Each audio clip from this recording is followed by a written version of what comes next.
Trisha Brown's inquiry into movement is long and constant. From her childhood in Aberdeen, Washington, to her studies at Mills College in California, to her young adulthood as a founder of the storied Judson Dance Theater in New York City, to her distinguished international career as a performer, dance innovator, opera director, and visual artist, Trisha Brown embodies and exemplifies what it is to be an author of our times. Her innovations and groundbreaking experiments and investigations in the field of dance include the development of a new vocabulary of movement that is vigorous, organic, formal, fluid, gestural, richly intelligent, and highly intuitive. Influenced by modern dance experimentalists Anna Halpern and Merce Cunningham, Trisha Brown began making dances in the early 1960s, developing dances through the use of improvisational scores, mathematical structures, indeterminacy, and task orientations. She explored unusual geographies, making dances for rooftops and exterior walls. She incorporated spoken text into her performances. She tested and contested gravity with aerial dances. Her maverick spirit helped fuel the launch of postmodernism in dance. After establishing her own Trisha Brown Dance Company, she embarked on a distinguished career of creating new work and performing around the world. She has collaborated along the way with visual artists such as Nancy Graves, Donald Judd, and her dear friend, Robert Rauschenberg, and has commissioned scores by composers including Robert Ashley, Laurie Anderson, and John Cage. Her work now has an additional life in college and universities, including our own, where Columbia College Dance Center students learned and performed one of Trisha's signature works, Set and Reset, this past fall. After an invitation to choreograph the opera Carmen for director Lena Wertmüller, Brown began her own journey into directing opera and has done so in several European cities over the last 20 years. An accomplished visual artist, her drawings have been shown in galleries and museums in the United States and Europe, including a one-woman exhibition mounted in 2008 by the Walker Art Center in Minneapolis. But the dancing has never stopped, and it never will. Trisha's many honors include 2 Guggenheim Fellowships, a National Medal of Arts, and being the first woman choreographer to receive a MacArthur Genius Grant. She was appointed by President Bill Clinton to serve as a member of the National Council on the Arts from 1994 to 1997. As a choreographer, dancer, artist, director, and a true statesperson for dance, Trisha Brown is a singular talent and a one-woman interdisciplinary wonder whose deliciously contrarian spirit has taken dance and those who dance it and those who watch it to previously unimagined places. So Trisha, we're honored to have you with us today, and we'd like to add one more justly deserved distinction to your long list of honors with this degree from Columbia College Chicago. Trisha Brown, for your outstanding contributions in the field of dance, Columbia College Chicago is honored to award you the degree Doctor of Arts honoris causa with all the rights and privileges appertaining hereto.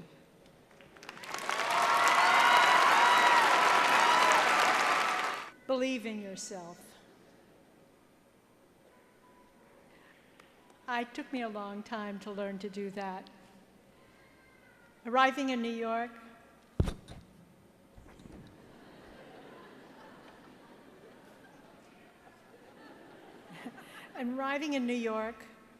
by bus from Aberdeen, Washington, I got connected to a little shabby apartment by Steve Paxton. I had put up a door that they use. They take the doors down out of those little tenement buildings, and then they line them around the property. And they're actually quite handsome. And so I took one, and I took it up to my apartment, and I thought it should be blue instead of whatever it had been painted before that, and I did, and Paxton came in to visit me, and he said, "Is that Klein blue?" And I had no idea what color it was. And that began a kind of a mystery for me of my attraction to objects and colors and those things.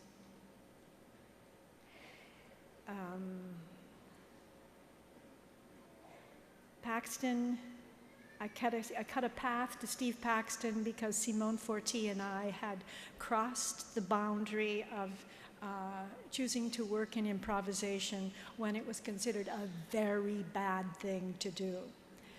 She was brilliant. She had worked with Anna Halprin. I took a summer program with her, 4 weeks. Yvonne Rainer came. So the build-up of the force of women, actually, going forward in modern dance at that time into postmodern dance. I didn't mean to exclude the men. I don't mean that at all. There were men there too, but it was started with women.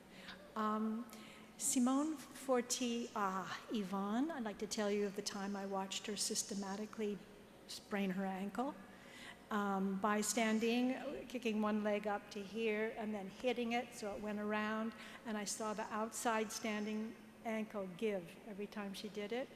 Later that night, she came walking to me we were all living together in various homes of people in Marin County, and she came over and said, and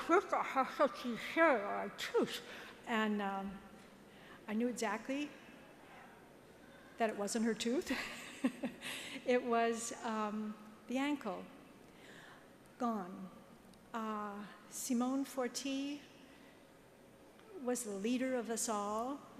She was in Anne Halprin's company, and she, aside from caterwauling with Anne about, you're not my mother and I want to do this and da-da-da, every afternoon around lunchtime, she also is walked out of Italy with her family during the Second World War and sang beautiful arias every morning. I know because she was my roommate. I made a choreography called Plains, recently performed at BAM, and it is let me just roll back just a little ways, because my life is so rich, I can't believe it. I was in the first artist co-op in Soho on Worcester Street, and the people who were also using that space were the man who started the Film Forum, Jonas Mikas, and he was working on the first floor. He had invited his friend Richard Foreman to come in and use the space already, and so the two of them were working. Richard at one point, I'll just come back to that.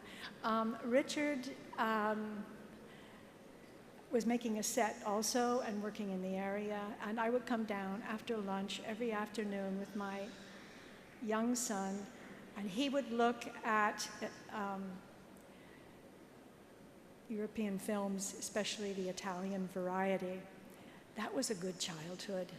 As for the other woman in the building who had a child, since there was no water running up to the top floors, would put her tyke on her right hip, and I would put mine probably that, I don't know which hip, and we had carried buckets, and we went to spigots. That view across, someone had put sand all over the floor, spigots coming up, you can kind of picture it, it's just amazing.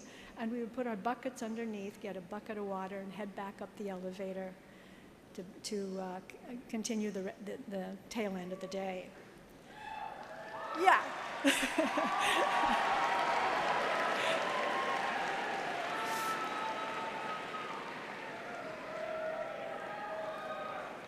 I'm loaded with these stories, guys. The police pulled up just before dark, got out their sandwiches and their flashlights and turned on the radio and possibly some recent news magazine. And they were the best thing of all because there were only about 10 of us in Soho. And my son wanted to live in the suburbs. He was just a little guy, you know, and he saw these sofas and things on the cover of advertising magazines, and he would say, "I want that for Christmas, please." It would be some like really suburban thing that I was completely divorced from by then.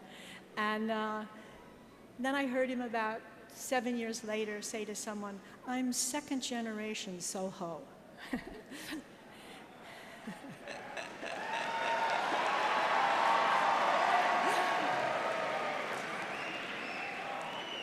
But when people ask me, how did I get there, what did I do and all, and also similar to an 8-hour lecture I did in Paris, I got into these. No, I'll spare you. You got to get out there and celebrate.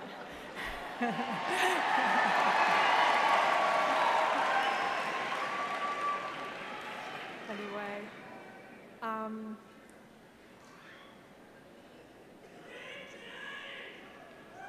Richie, okay, hang on. Don't get overwrought. I would go up to Central Park, gather dry autumn leaves, gather them up in my arms, and for some reason stuff them in a big garbage bag and take them back home and sprinkle them all over the floor of the house. Yeah. It wasn't, how did this happen? I came up in a normal middle-class family. And then, so I liked the fragrance, I liked walking on them, I liked having them, I liked the colors, etc. That's why. And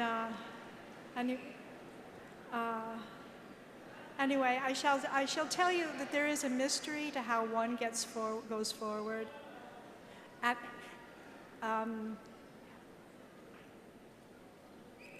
Anyway, maybe you don't need to hear it. Maybe you'll find your own way.